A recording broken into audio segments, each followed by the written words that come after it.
¿Cómo les va a mis amigos del Archivo del Transporte Uruguayo? Estamos de vuelta con un nuevo programa de Antología Satu.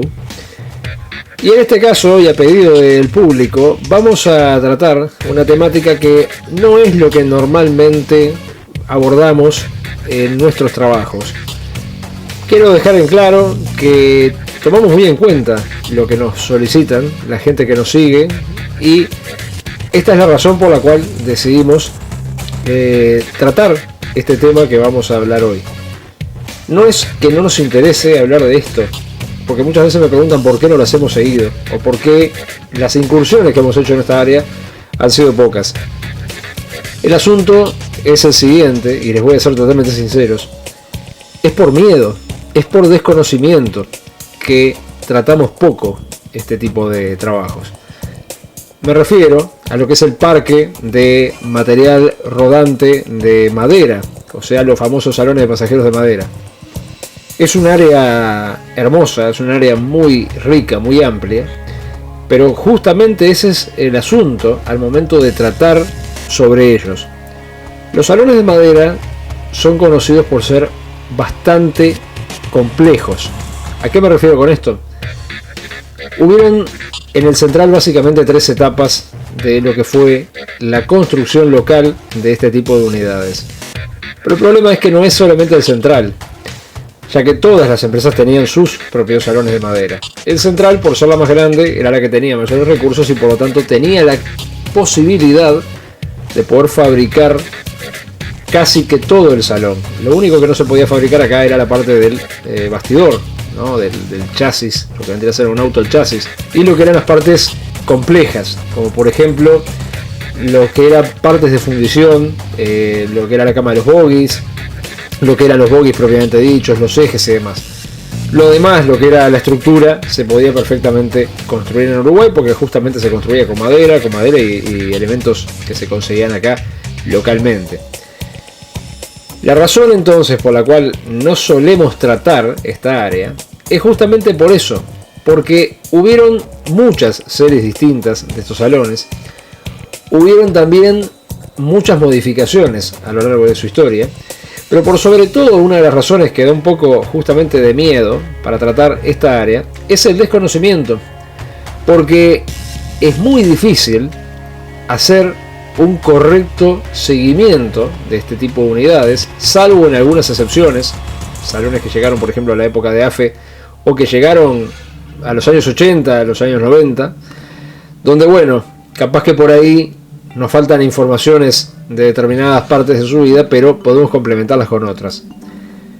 Este trabajo en particular no trata sobre salones de madera propiamente dicho, sino que trata sobre 3 vehículos que, si bien no eran salones, o sea para llevar personal, eran sí furgones de pasajeros.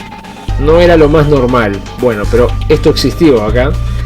Y en este caso en particular, estos 3 furgones de pasajeros fueron los 3 más grandes que existieron en el país para este ramo, o sea, para lo que era la parte de transporte de pasajeros.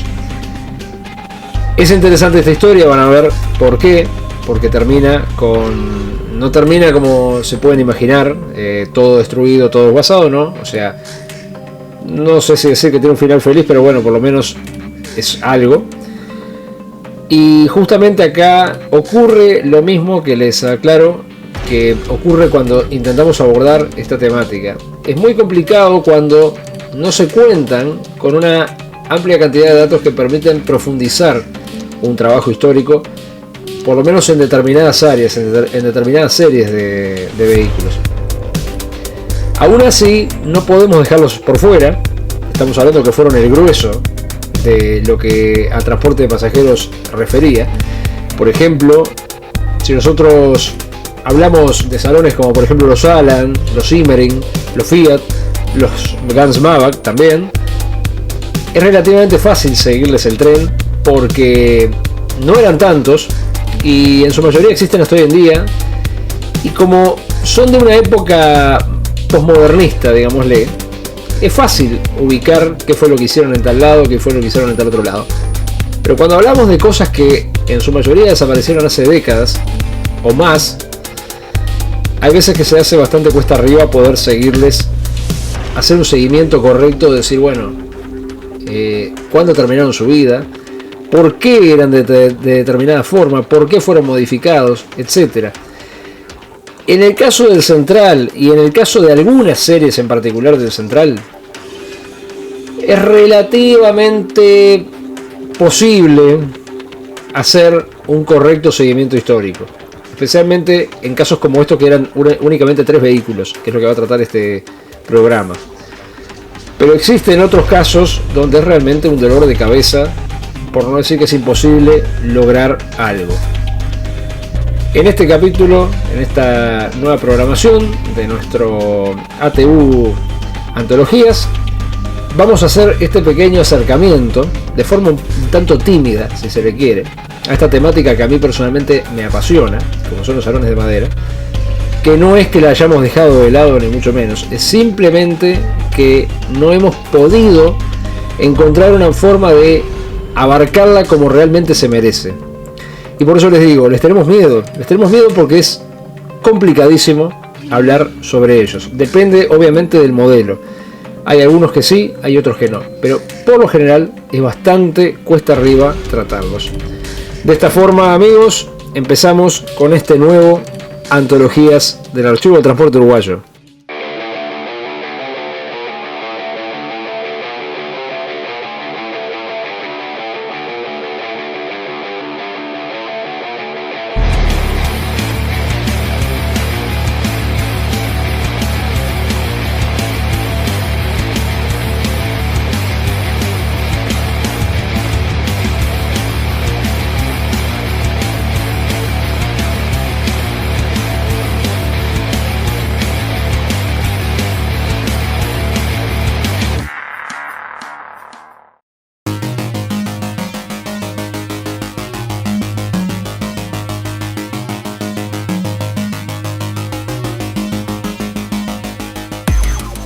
Al iniciarse la historia de los ferrocarriles en el Uruguay, los primeros salones de pasajeros de los que tenemos registros eran 8 coches construidos por una firma llamada Midland Works en el año 1867, que fue con los que se inauguraron los primeros trenes de pasajeros en el Uruguay.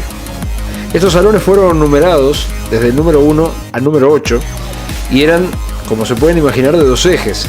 Y para ingresar a los mismos, no tenían, como tienen los salones que hoy en día podemos conocer, accesos en las puntas, sino que contaban con una pasarela de madera que se extendía a lo largo de ambos laterales del coche, en la parte de abajo, donde está el bastidor. De esta forma se permitía que los pasajeros se subieran a esta plataforma, a esta tabla larga, y ingresaban al salón por medio de unas puertas que estaban en los laterales, pero o sea, todo el lateral del vehículo tenía puertas, entonces era como que fueran diferentes habitaciones.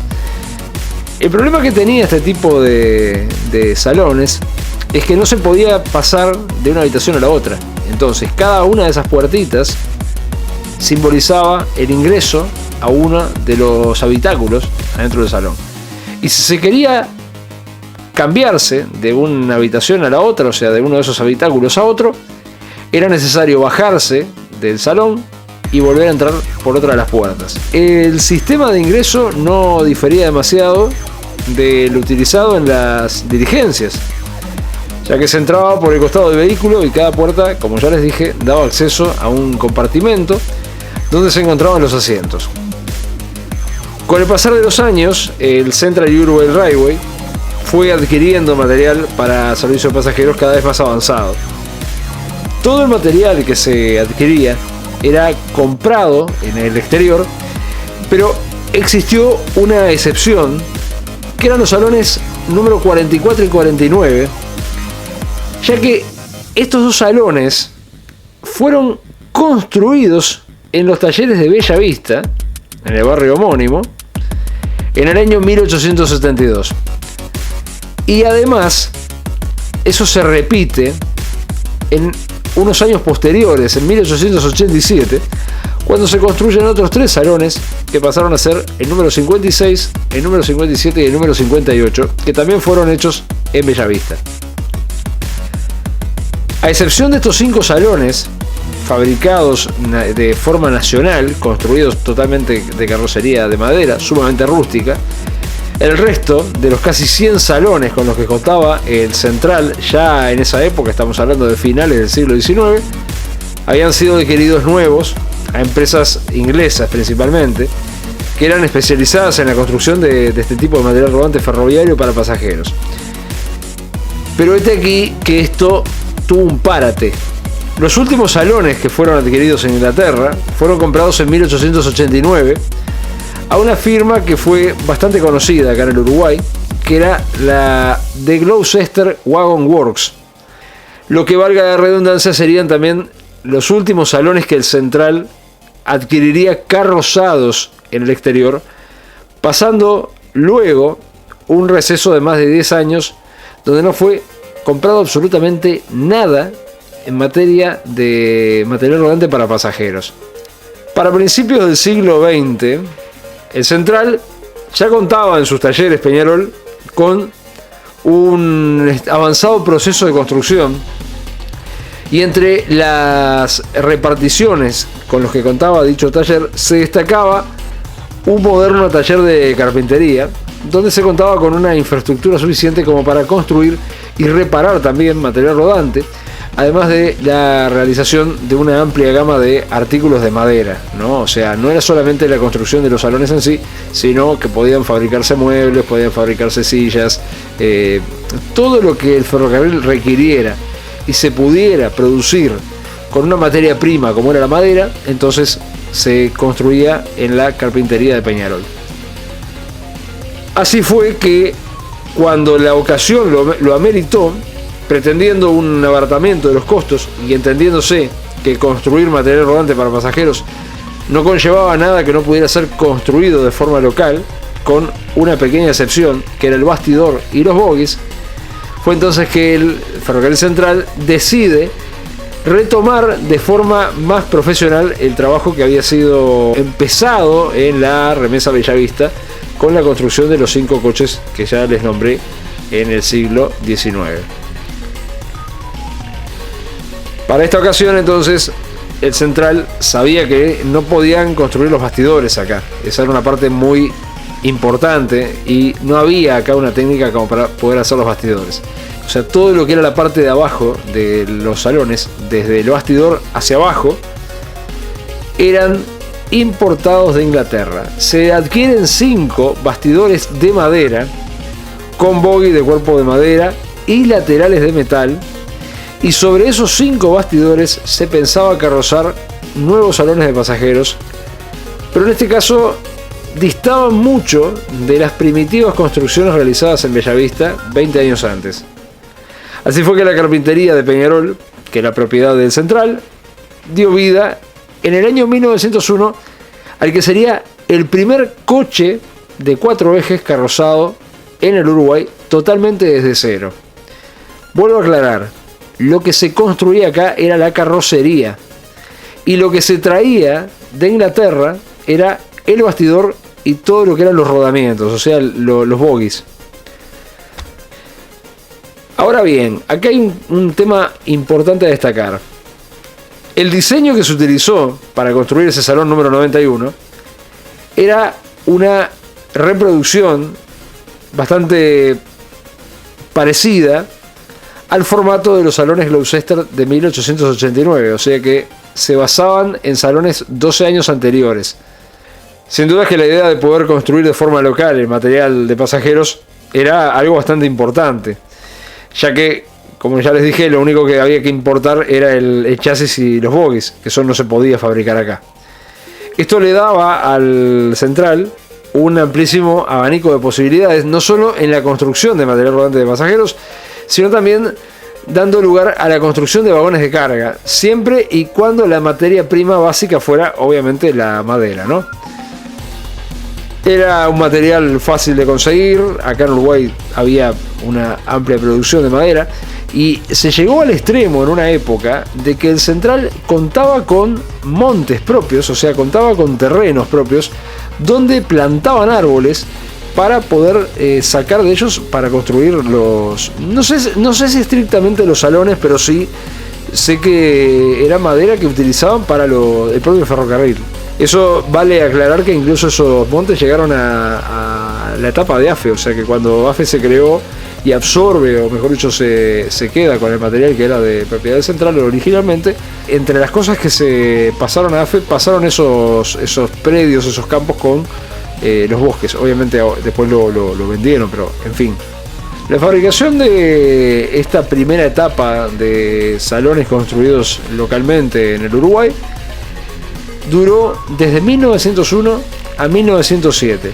En 1907 se pone un paréntesis y ahí se elimina la generación anterior, o sea, los salones que estaban fabricados quedaron, pero se eliminó el formato de trabajo anterior y acá se empieza a aplicar una segunda etapa de la construcción de salones en Peñarol. O sea, se dejó de lado el estilo clásico aplicado hasta ese momento y se comienza con una segunda etapa que va desde 1908 en adelante.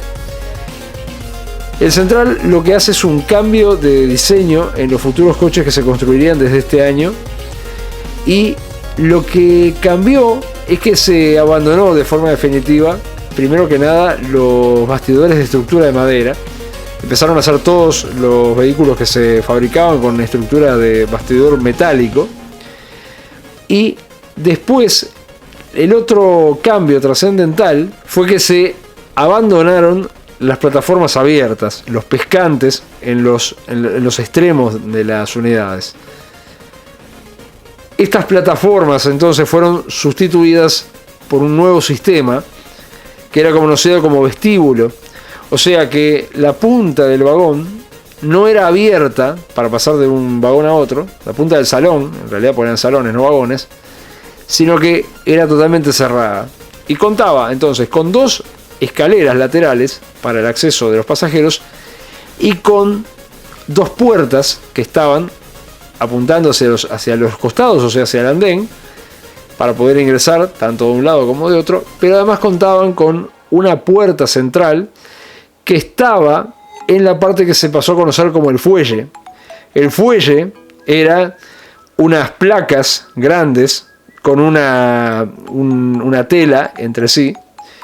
Esas placas se colocaban una contra otra, o sea, cuando se colocaban dos salones juntos, esas placas se colocaban una contra otra y lo que hacían era formar un túnel para que se pudiera pasar de un salón a otro de forma menos peligrosa también. Habían diferentes variaciones según las necesidades a cubrir, o sea, no todos los salones eran iguales. Habían variaciones, por ejemplo, en lo que eran salones de primera y segunda clase, los que eran los salones con furgón, o sea, salones de pasajeros que eran mitad salón de pasajeros y la otra mitad furgón, que traían en la mayoría de los casos estafeta de correo y demás. También, obviamente, en los coches dormitorio y los coches restaurantes. Todo esto era fabricado acá en Uruguay. Si bien, repito, se llegaron a adquirir unas buenas cantidades de material en el extranjero, desde 1901 en adelante el Central nunca más volvió a comprar salones en el exterior. Sí lo hacían los otros ferrocarriles, porque en el caso de los ferrocarriles del Estado, en el caso del Midland, del noroeste, del norte y demás, no tenían talleres con la capacidad como para construir desde cero una carrocería de un vehículo de estas características. Más que con el tiempo fueron mejorando y fueron cada vez más grandes los salones que llegaban acá al Uruguay. La carpintería entonces de Talleres Peñarol construyó coches en forma masiva hasta el año 1915. Este párate que hay acá se entiende porque en el año 1914 estalla la Primera Guerra Mundial y el mundo en su conjunto entró en una recesión. Esto se debía en gran parte a que, si bien países como Uruguay no estaban involucrados en la guerra, empresas como era el caso del Ferrocarril Central sí estaban involucradas, porque sus casas matrices se encontraban en Inglaterra. Y por lo tanto, el estallido de la guerra repercutió, sí, de forma muy negativa en todas las que eran empresas de capitales extranjeros que operaban en diferentes partes del mundo.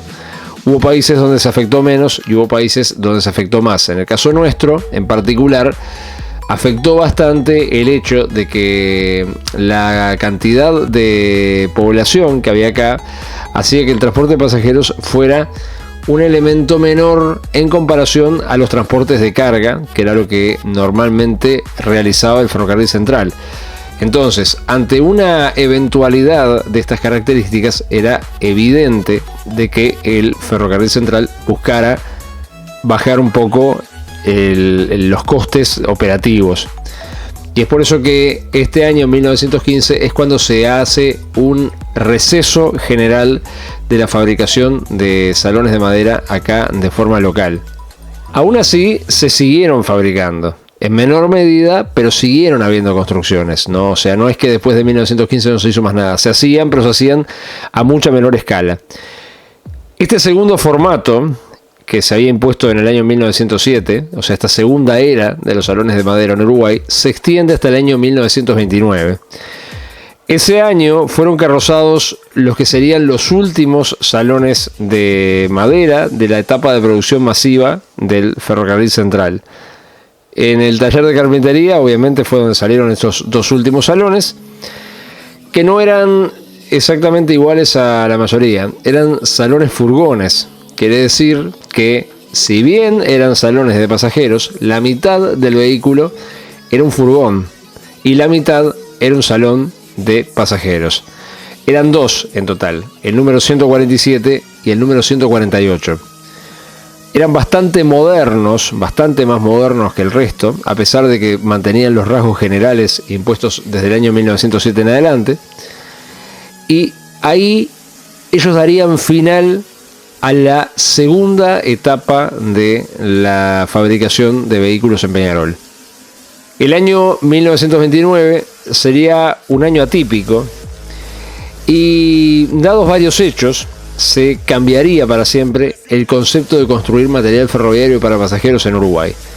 Ese año fueron recibidos desde Inglaterra los que serían los últimos 6 bastidores completos construidos por la empresa Metropolitan Carriage and Wagon Company, que estaba ubicada en la ciudad de Birmingham. Estos 6 bastidores, que era el bastidor completo, o sea, el bastidor con los rodamientos, o sea, los bogies y demás, estaban pensados para carrozar a 6 nuevos vehículos de pasajeros.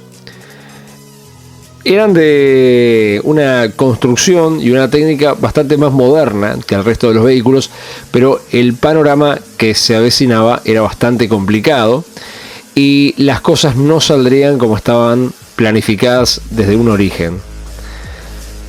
El fin de los años 20, como es bien sabido, marcó también el fin de la producción en masa de los talleres Peñarol en general, no solamente de lo que era transportes de pasajeros, en general. Esto ocurre en parte porque ese año, 1929, es cuando se genera el crack en la bolsa de valores de Wall Street en Estados Unidos, y por lo menos las grandes economías del mundo entraron en una recesión bastante dura, que, si bien en el caso de Uruguay llegó con cierto retardo, aún así llegó. Eso generaba daños a las empresas que eran capitalizadas desde el extranjero y también a la economía normal, porque si toda la economía mundial entraba en recesión, era evidente que acá también nos íbamos a ver afectados. Estamos hablando de que el Uruguay era un país que hasta el día de hoy vivía de la exportación de materias primas. Si el resto del mundo estaba en una recesión, no se compraban materias primas. Entonces el país también entraba en un proceso complicado. El asunto radicó respecto a estos 6 coches en que, cuando ocurrió el crack del año 1929 en Estados Unidos, al no verse en una situación económica favorable, lo que hicieron fue cancelar la fabricación de estos 6 salones. O sea, los bastidores llegaron hasta acá, llegaron los bastidores con sus respectivos bogies, pero se cancela la fabricación de los mismos.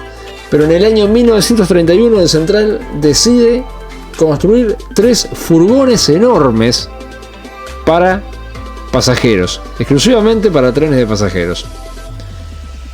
Los mismos fueron evidentemente construidos en Peñarol, sobre 3 bastidores que fueron traídos de Inglaterra para esta tarea específicamente.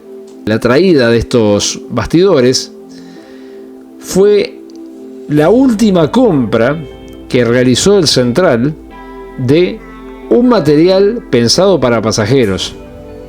En este caso en particular se notaba que los bogies de estos 3 bastidores eran más modernos que lo que comúnmente se acostumbraba a ver en los salones de pasajeros, incluso en los furgones que eran diseñados para trenes de pasajeros. Por ejemplo, llama la atención que las masas de elásticos de los mismos estaban colocadas no en el típico formato de ballesta, como era en la mayoría de los casos, sino que en este caso en particular las masas de elástico eran normales, sí, pero tenían una característica extraña, y es que las mismas se colocaban invertidas. El elástico más chico iba arriba. Cuando los 3 furgones fueron completados, el Central los numera como los números 99, 100 y 101, y pasaron a integrar la serie 14 del ferrocarril Central, o sea, la Type 14.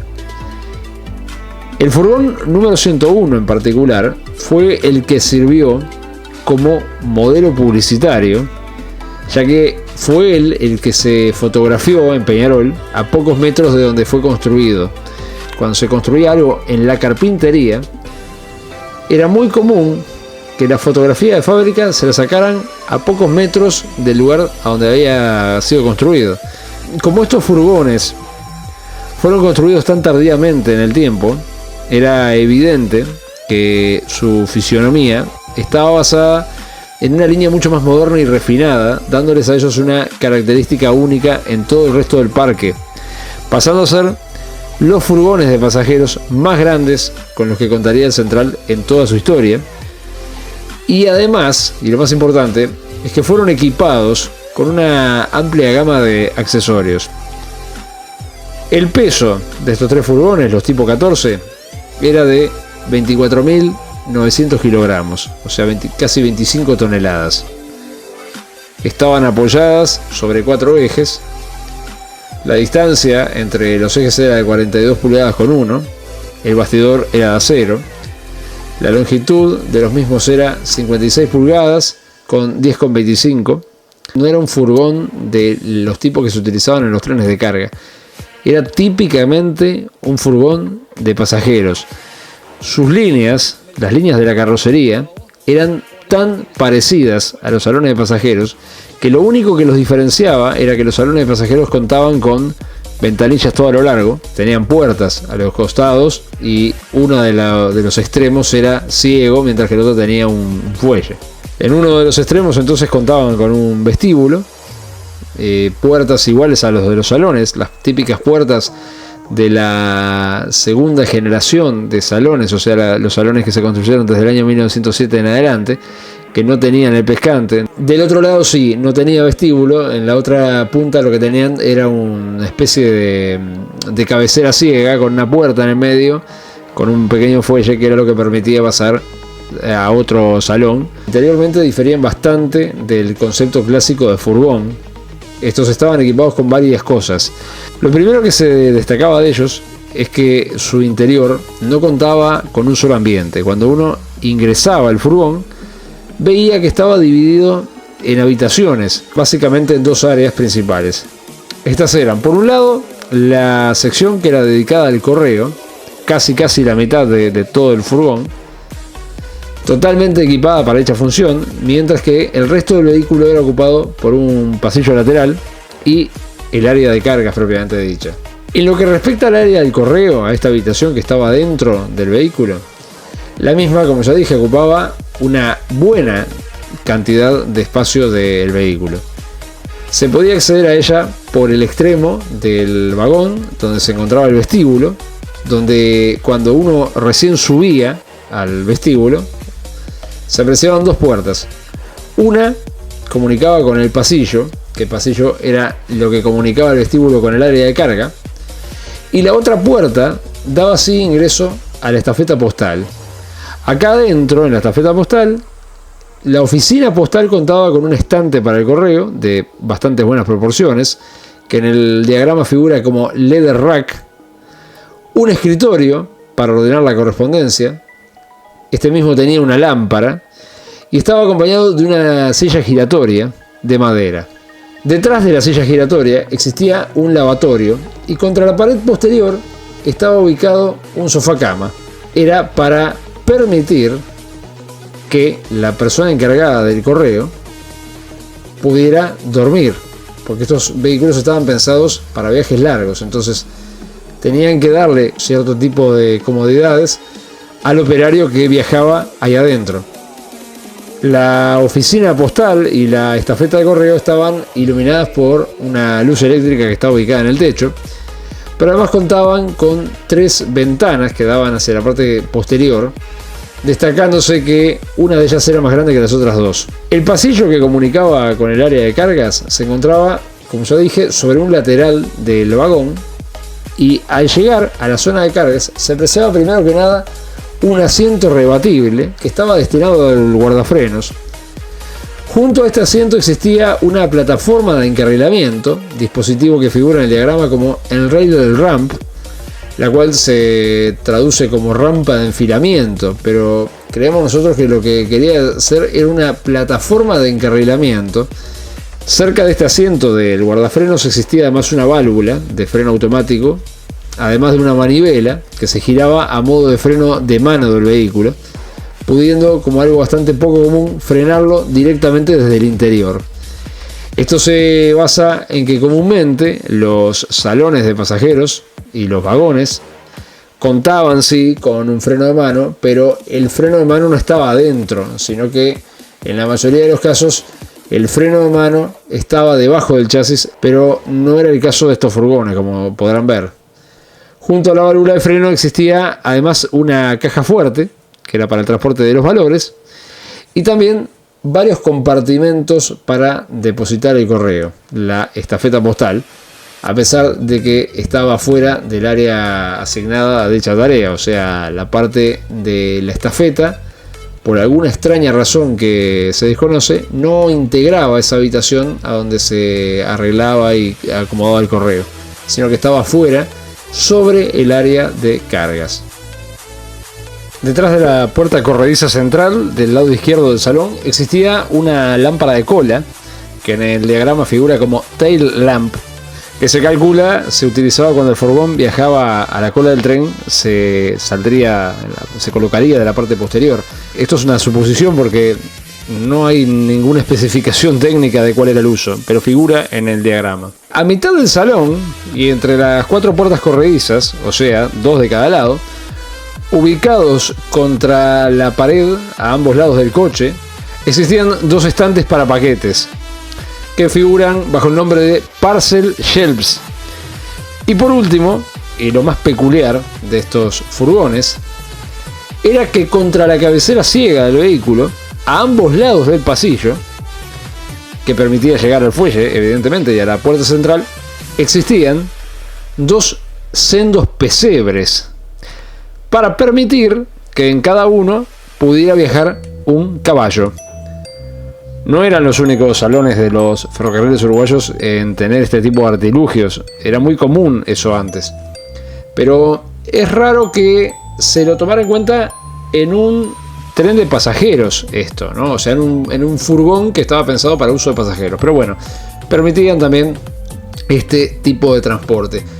No les sabría decir absolutamente nada sobre qué demanda podría tener eso, porque soy consciente de que por ferrocarril se transportaban caballos, pero no tengo idea de en este tipo de casos, porque me da la impresión de que no sería para transportar cualquier tipo de animal. Eso me suena que sería caballos de carrera o caballos reproductores. O sea, me da la impresión de que era para un transporte de otro tipo de característica cuando se requiriera transportar algún animal en las mejores condiciones posibles por ferrocarril. Vuelvo a repetir, no tengo forma de ampliar esa información porque lo único que sabemos es que estaban equipados con eso, no tenemos más nada al respecto. Exteriormente el furgón contaba con 2 fuelles con puertas centrales en los extremos para permitir comunicarse con el resto del tren, 4 puertas corredizas de gran tamaño que estaban ubicadas a los lados para permitir el ingreso de las mercancías, y otras 2 puertas iguales que se le instalaban a los salones de pasajeros. O sea, en el fuelle, o mejor dicho en el vestíbulo, en la parte lateral del vestíbulo, eran exactamente iguales a los salones de pasajeros. Si uno viera esa parte del vehículo sin ver el resto, pasaría como que fuera un salón de pasajeros típicamente, porque el techo y todo era el típico tipo de techo así abovedado que se utilizaban en los salones de pasajeros. O sea, la estructura era básicamente la estructura de un salón de pasajeros, lo único que evidentemente adentro no tenía asientos y tenía espacio para llevar la mercadería, ¿no? La mercancía y los equipajes y demás del tren. Pero estéticamente seguían perfectamente la línea de los salones de pasajeros. Tenían también luz eléctrica, no es nada raro eso, era suministrada como en todos los salones por medio de una dínamo que estaba ubicada debajo del bastidor en la zona del área de cargas.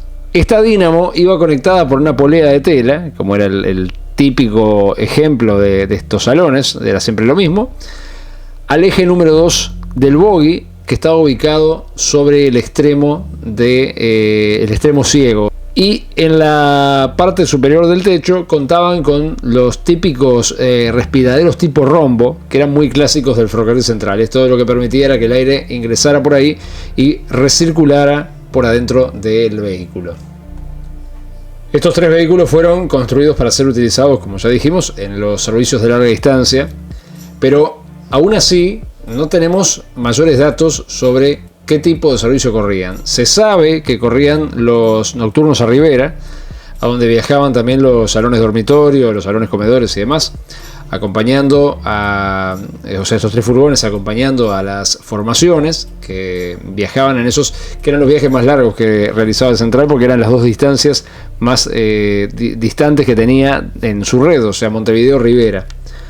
Se los utilizaba en todo tipo de servicio de pasajeros que requiriera este tipo de furgones con estas características, pero no tenemos datos exactos de qué era lo que hacían. O sea, es evidente que por el tamaño se utilizaban en viajes largos. No tenía sentido mover semejante armatoste en viajes cortos. Ahora, ¿cuál era la real función de ellos? Es un misterio. No tenemos datos, no hay nada de datos sobre ellos, sobre su vida de servicio, ¿no? Esta justamente, como les dije, es una de esas historias que no nos gusta cómo termina, porque no tenemos material suficiente como para explicar qué fue lo que ocurrió al final. Y tampoco, como habrán apreciado, tampoco tenemos material de qué fue lo que ocurrió en el medio. O sea, les explicamos sobre la construcción y todo, pero no tenemos mucho que aportar al respecto. Aún así me parecía interesante destacarlos y ahora vamos a pasar a explicarlos por qué. Según la memoria de AFE, los coches 100 y 101 son dados de baja del inventario general de vehículos en el año 1977. Esto deja muchísimas dudas. Primero que nada, es evidente que ambos vehículos se encontraban fuera de servicio desde tiempo antes. Yo diría desde mucho tiempo antes. Ya que cuando algo se da de baja del inventario es porque ya hace tiempo que está radiado. No se para una cosa de un día para otro y se la da de baja. Salvo que haya un interés específico en eliminarla del servicio, pero eso es raro. Normalmente cuando algo sale de servicio a lo largo de toda la historia de nuestros ferrocarriles era porque generaba, no sé, un accidente, le generaba un daño en la estructura que no podría ser reparado, o porque venía una unidad más avanzada. Pero es raro esto, porque En realidad un vehículo de estas características sigue siendo útil sin importar los años. O sea, podían haber seguido funcionando en otros usos, pero sin embargo en el año 77 se los da de baja a estos dos. Las razones no se saben. No se sabe si estaban abandonados de antes, no hay datos. Lo único que dice es baja de estos dos furgones y se termina el asunto. La duda surge, primero, porque se los habría dado de baja a la misma vez. O sea, ¿por qué se da de baja a estos dos, pero no a uno de ellos, el número 99? El número 99, que es el primero de la serie, o sea que el primero que se fabricó, siguió funcionando tranquilamente, por lo menos durante unos 10 años luego de que estos fueron eliminados del inventario. O sea, el 101 y el 100. No hay datos que indiquen que el 100 y el 101 hayan sufrido alguna clase de accidente, no tenemos ningún indicio. Tampoco que no fueran útiles para los servicios de pasajeros de larga distancia, por lo que se puede suponer que en realidad hayan sido dados de baja, pero no destruidos. Y acá viene lo otro, es muy probable que se los haya convertido para otros usos. Pero lo raro es que si esto ocurrió, no hay ningún dato que hable sobre una posible reenumeración de los mismos. Por lo cual es imposible actualmente, al momento de hacer este trabajo, dar un argumento claro de qué fue lo que ocurrió realmente con ellos. Porque si fuera por algo técnico, por algo de que estaban viejos o algo, ¿por qué el 99 siguió andando tantos años más? O sea, tantos años no, pero digo, una década más siguió andando. Y estos otros se los da de baja juntos. Vaya a saber. Capaz que hubo algún accidente, algún descarrilo o algo y estaban radiados.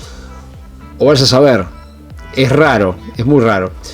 Porque además hay una fotografía del furgón 99 que está parado en Central y se lo ve muy coqueto, muy restaurado. Quiere decir que en los años 70, en algún momento de los años 70, se lo restauró dejándolo en unas condiciones impecables.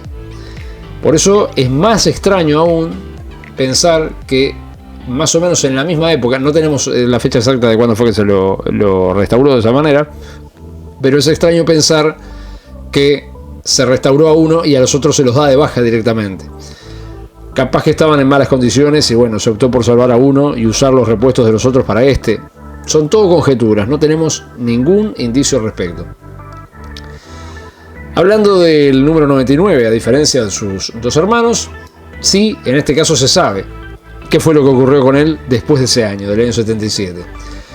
Y lo que pasó es que simplemente siguió circulando con trenes de larga distancia, pero bastante más lejos de lo que fue en las épocas de su empresa madre, que era el Central. Por lo menos hasta el año 1985 prestó servicios corriendo junto con el tren nocturno a Artigas. Ese tren llevaba salones dormitorio, comedores y demás. Y este furgón, el número 99, era el que viajaba junto con ese tren. Ya bastante más lejos de su área de trabajo habitual, que era Montevideo Rivera, etc. El año 1985 es cuando se suprime el tren nocturno Artigas. Y ahí volvemos a una laguna mental. No se sabe si el furgón 99 siguió trabajando en algún otro tipo de servicio o si quedó radiado luego de eliminarse ese tren. Hay que tomar en cuenta que era un furgón grande, o sea que al eliminarse ese tren yo no sé si había algo que realmente justificase la utilización de un furgón de estas características, pero no sabemos. En algún lugar estuvo. En el año 88, como es sabido, es la supresión del servicio de pasajeros el día 2 de enero.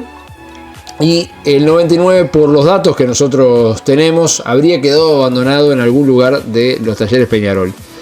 Pero en 1991 fue solicitado por el empresario Sánchez Padilla, un personaje bastante conocido en Uruguay, porque era el que tenía el programa Estadio 1, en el Canal 5, lo tuvo más de 40 años el programa, y también fue uno de los dueños de la empresa Cita, la empresa de ómnibus Cita. Y lo solicita al furgón 99 para algunas actividades recreativas, pero ojo que no fue lo único que pidió. Pidió el furgón 99, pidió el coche oficial número 523, que era un saloncito de 2 ejes, y además, como última unidad, se pide el furgón número 148, que era el 148, yo lo nombré en este video, el 148 y el 147, eran unos furgones que eran mixtos, era mitad furgón y mitad salón de pasajeros de primera clase. Esos dos furgones mixtos, furgón-salón, fueron los que se fabricaron antes de construirse estos 3 furgones que eran exclusivamente furgones. Y tenían algunas cuantas similitudes, o sea, por decirlo de una manera, los Type 14 que trata este programa estaban indefectiblemente basados en el 147 y 148. Estos 3 vehículos son entregados a Sánchez Fadilla, son retirados de Peñarol, en calidad de comodato precario, por supuesto, pero en el caso del salón número 523 se lo había solicitado porque iba a ser utilizado por la compañía industrial de tabacos Montepaz como salón de fumadores de una exposición, pero dado el decreto antitabaco nunca fue retirado por la citada empresa a pesar de estar ya acondicionado para tales fines. Algo similar sucedería al parecer con el furgón mixto 148, que también había un proyecto que no se sabe exactamente qué era, que fracasó. Y en el caso de estos 2 salones quedaron entonces guardados en los predios de la empresa Cita en la calle Ascenso durante años. Cuando uno pasaba, hay un lavadero de autos ahí, cuando uno pasaba por la vereda los veía, por lo menos al 148 se lo podía ver desde la parte de la calle, porque además el 148 estaba pintado en los últimos años de crema y azul, entonces era muy fácil verlo, además era un furgón enorme. Y en el caso del 99, el furgón 99, bueno, yo no sé si estuvo ahí en el mismo lugar o no, le perdimos un poco el rastro, en algún lado estaba fuera de los predios de AFE, obviamente, pero no sabemos exactamente dónde.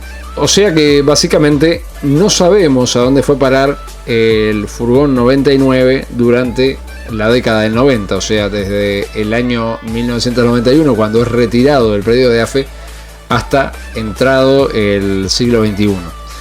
En algún lado andaba, pero no sabemos dónde. En el año 2001 es que este furgón, el que se presume es el único que queda de los 3 de la serie 14, tendría una nueva actividad. Una actividad bastante poco común, pero que fue lo que le salvó la vida hasta nuestros días. Ese año se realizó un llamado a licitación por parte de la Intendencia de Montevideo para reconstruir la Plaza Cuba y convertirla en una pequeña plaza de servicios varios. La Plaza Cuba es una plaza que está ubicada en las intersecciones de la calle Agraciada, la avenida Agraciada y Boulevard Artigas, ¿no? Ahí es una zona donde es muy constante el tráfico de ómnibus de larga distancia. La Plaza Cuba está instalada justo ahí, casi que en la salida de los accesos hacia el interior del país. La idea con esta plaza, que hasta ese entonces era bastante una plaza, simplemente que los ómnibus se detenían, pero no tenía ningún servicio, lo que se quería era justamente convertirla en una pequeña plaza de servicios varios.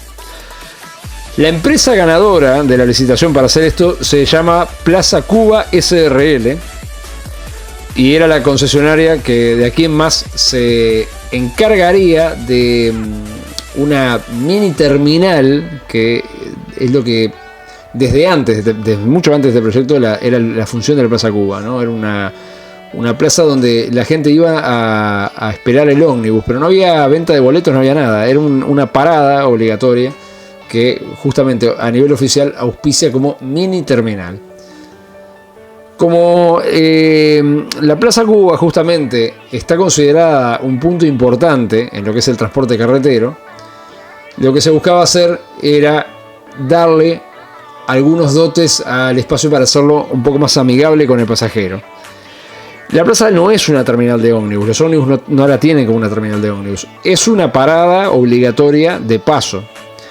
Casi todos los ómnibus internacionales o nacionales que salen de Tres Cruces y vienen por los accesos, o sea que agarran Boulevard, indefectiblemente pasan por la Plaza Cuba y por lo tanto se detienen en la Plaza Cuba. Es desde acá donde arrancan los accesos justamente, y es donde están donde se da lugar para llegar a la intersección donde empieza la ruta 1 y la ruta 5, dos de las principales rutas del país. Y a la vuelta, en los ómnibus que ingresan a Montevideo también no pasan por al lado de la plaza, porque la calle es doble mano, entonces tienen que parar del otro lado, hay que cruzar la calle para llegar a la plaza. Pero bueno, también en cierta forma está todo nucleado dentro del mismo eje de movimiento, ¿no? Quiere decir que esta plaza tiene un funcionamiento importante los 365 días del año. Cuando la empresa de la concesión, o sea Plaza Cuba SRL, consigue la concesión para esta mini terminal de autobuses de paso, se decide entonces mejorar la infraestructura del lugar, y realmente no les sabría decir cómo, posiblemente por algún acuerdo con Sánchez Padilla o con alguien de la cita, o por vaya a saber qué razón, es que se toma ese comodato que se había firmado en el año 1991 por el furgón 99, y el mismo pasó del depósito donde fuera que se encontraba, porque realmente no sabemos dónde era que estaba, a la Plaza Cuba. Esto se avisó en noviembre de 2001 en la prensa, pero no fue hasta 2002 que el furgón 99 llegó a su nuevo lugar en la Plaza Cuba justamente. Y si bien no se tiene una fecha exacta, sabemos que el día 20 de septiembre del año 2002 ya se encontraba en el lugar. En el extremo del vehículo donde antaño se encontraban los pesebres para llevarlo a los caballos, o sea en el extremo ciego, fue instalado un edificio de metal y vidrio que se conecta de alguna forma con el furgón 99. El mismo sufrió evidentemente muchísimas modificaciones al estar ahora en la Plaza Cuba. Toda la pared frontal, o sea esa pared ciega que tenía en ese extremo, fue retirada, y en su interior se instaló una especie de mini mercado, que se venden alfajores, bebidas, cosas así. Es como que fuera una especie de hiper chiquitito supermercadito en miniatura adentro de un furgón, que por más grande que sea, para tener un supermercado chico, obviamente. Y más adelante se instaló también adentro de él un local de cobranzas de la red de Red Pagos, que también funciona como local de venta de boletos de autobús. Quiere decir que uno puede ir ahí a comprar boletos de los ómnibus que pasan por ahí, por esta mini terminal de paso. En el edificio que se construyó en el entorno al furgón existe también una cafetería, venta de golosinas, periódicos, bebidas y mucho más. O sea, realmente esto mejoró drásticamente la infraestructura de la plaza. También tienen baños, hay una parada de taxis también, hay un kiosquito de aquellos de los policías que nunca lo vi operando, pero bueno, está ahí hace muchos años. Y bueno, en el caso del furgón, que es lo que nos compete, fue recuperado, al menos en lo que respecta a su estructura. Las 4 famosas grandes puertas corredizas que tenía a ambos lados fueron eliminadas, y en su lugar fueron sustituidas por unos vidrios blindados grandes para permitir el pasaje de la luz natural. Su interior se conservó de madera a la vista, pero fue totalmente pintado de blanco, mientras que en el exterior, en una primera época, cuando recién llegó a la plaza y por algunos años, se mantuvo con su característico color marrón claro, sin ningún número a la vista.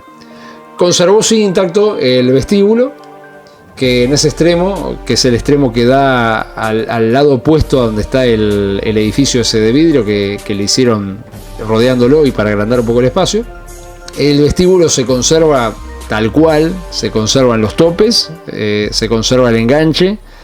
Quiero recordar que también tiene la manguera de freno de vacío, y están las 3 puertas, o sea la puerta central, la que está sobre el fuelle, está el fuelle, o sea está la placa, está el fuelle, están los reguladores de distancia del fuelle, y lo más interesante es que los vidrios son los vidrios originales. Si uno se acerca a la Plaza Cuba y va a esa zona del vehículo, miren los vidrios y van a ver clarito el bisel sobre el vidrio que dice Central Uruguay Railway. En realidad no dice, es el logo del central, que eran todas las letras, la F, la C y la U, mezcladas entre sí, forman como que fuera un escudo. El Midland tenía otra igual y demás, era una costumbre inglesa muy arraigada, no la inventamos acá, eso, pero bueno. Quiere decir que todavía conserva los vidrios originales en la parte del vestíbulo. Además de eso, los estribos para poder ingresar, los pasamanos originales están todavía ahí, se pueden ver, pero las puertas sí fueron anuladas, están anuladas desde adentro, obviamente, para que no se meta gente por ese lado, y para evitar que las abran, les retiraron los picaportes, o se los afanaron, no sé, capaz que se los afanaron porque eran de bronce, me parece. En el extremo opuesto, como ya se dijo, fue cortado el frente, pero de una forma muy delicada. No fue que le hicieron un tajo así con una motosierra, manteniendo los laterales y el piso original del coche, que es totalmente de madera. Solo que en ese extremo los topes fueron retirados por falta de espacio. Lo que llama la atención son los apoyos. Si bien el coche está apoyado sobre bogies, o sea, no es que está apoyado sobre el piso, no. Se tomaron la delicadeza de instalar una vía con sus respectivos durmientes, y en una época tenía hasta el balasto, y el vehículo está apoyado sobre bogies reales, no son un invento, no, son los bogies reales. Pero ojo, que acá hay un detalle, no son los bogies de él, no son los que él usaba, que como les dije más arriba eran unos bogies bastante distintos al resto de los salones. En este caso son unos bogies que es el bogie estándar de los salones de pasajeros del Central, de la gran mayoría de los salones de pasajeros del Central. No eran aquellos bogies raros que usaba él, que vayas a saber por alguna razón, capaz que en una época lo perdieron y lo dejaron con estos bogies, y cuando se lo dieron a Sánchez Fadilla le dejaron estos bogies.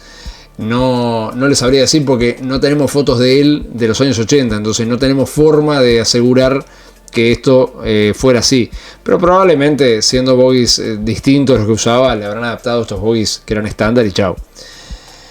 En algún momento de los años 90, no les sabría decir cuándo porque no recuerdo bien cuándo fue pintado de color verde oscuro, verde tirando a verde petróleo, y posteriormente se lo ploteó todo al 99 con publicidad de Coca-Cola, además de otras marcas comerciales, perdiendo de aquí en más su encanto, ya que cuando esto ocurrió se perdió un poco la esencia de lo que era el vehículo. Entonces, si uno está parado sobre el lado del andén, se le podría decir, o de la vereda que sirve de andén en la Plaza Cuba, se va a dar cuenta que para darse, si no sabe que eso es un furgón de ferrocarril, hay que mirarlo muy detenidamente para que no pase como que es una pared, porque al estar ploteado pierde un poco la esencia de que es una carrocería de madera. Claro, cuando lo ven en la punta sí, porque en la punta tiene el vestíbulo y están las puertas y los topes, es obvio. Y si lo ven del otro lado, o sea, del lado de la calle que pasa por atrás de la Plaza Cuba, sobre la calle Maturana, van a apreciar perfectamente que se trata así de un furgón de ferrocarril, porque ahí sí se llegan a ver los bogies. Ahora, hay un tema, en la actualidad la parte le habían puesto una malla abajo para evitar que se metieran palomas y que entrara mugre. Bueno, la rejilla se rompió y toda la parte baja del furgón, por lo menos al momento de escribir esto, de contarles a ustedes esta historia, está siendo utilizada como vivienda ilegal por personas en situación de calle. Una realidad tristísima que nos toca vivir como sociedad. O sea, que hay un montón de gente que no tiene dónde vivir y tiene que ir a vivir a donde puede. Bueno, en este caso hay por lo menos 3 ocupantes que están viviendo ilegalmente abajo del furgón 99. Mientras no prendan fuego no creo que pase nada, pero si llegan a prender fuego, se prende fuego el piso y adiós furgón 99. Así que recemos porque no pase nada. Se lo conserva bastante bien, pero igual se nota falta de cuidados. Tiene tablas podridas en la parte exterior, o sea, los listones esos de tablillas que utilizaba, bueno, tiene algunos que están podridos. Pero bueno, sea como sea, es el único de los 3 que aún existe. O al menos eso es lo que creemos, porque vuelvo a repetir, yo no les puedo dar una información exacta de qué fue lo que ocurrió con los otros 2, porque no sabemos si pasaron a un servicio interno, si fueron vendidos, no sabemos. Capaz que es probable que existan, dudo, porque hace tantos años que ya nos habríamos enterado. Pero nunca se sabe. Han aparecido cosas que nosotros las creíamos perdidas y han aparecido. O sea que nunca se sabe.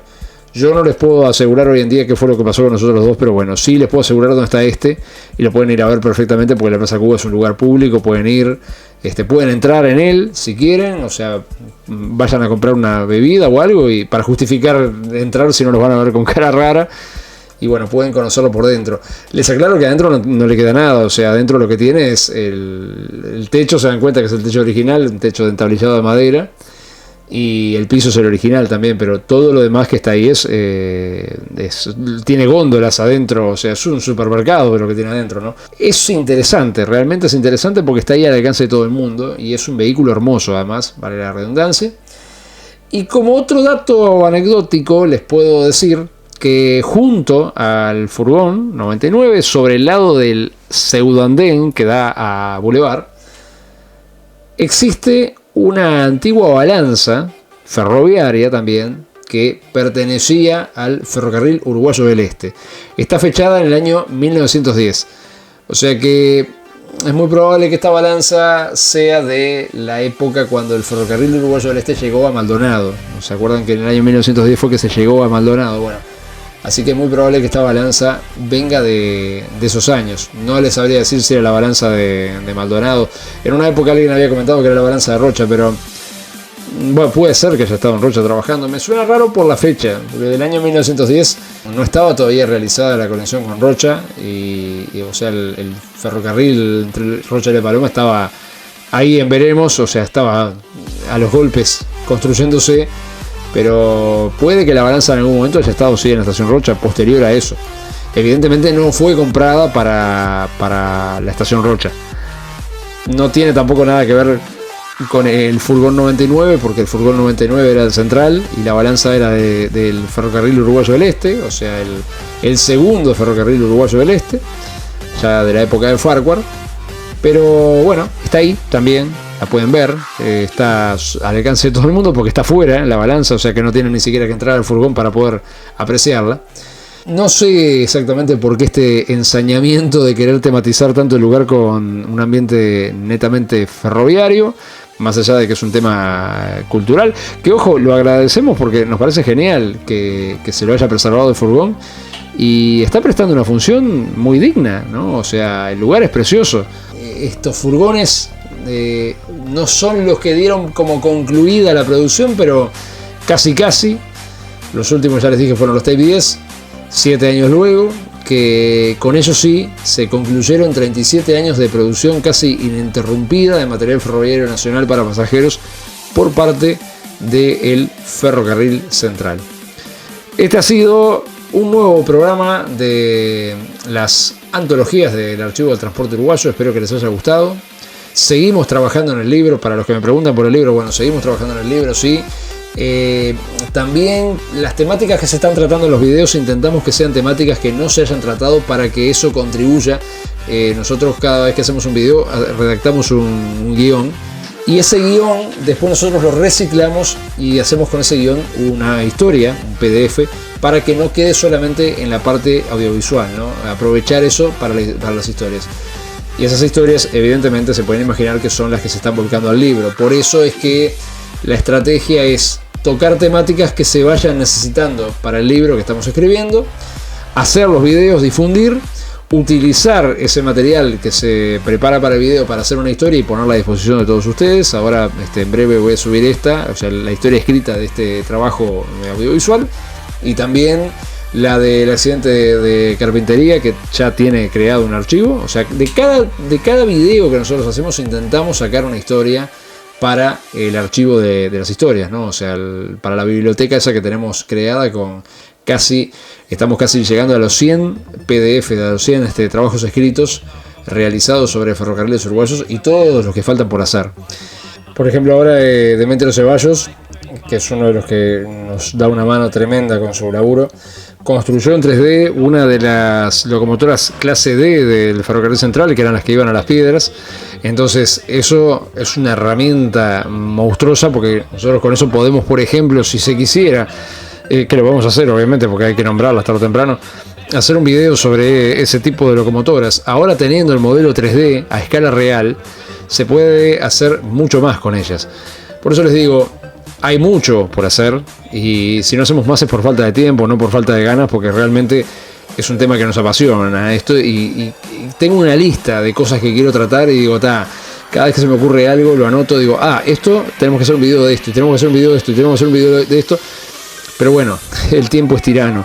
Amigos del Archivo de Transporte, hasta acá, no los aburro más. Lo antes posible vuelvo con más material. Por ahora, disfruten de esto. Buenas noches y que les sea leve esta charla sobre los Type 14. Un abrazo.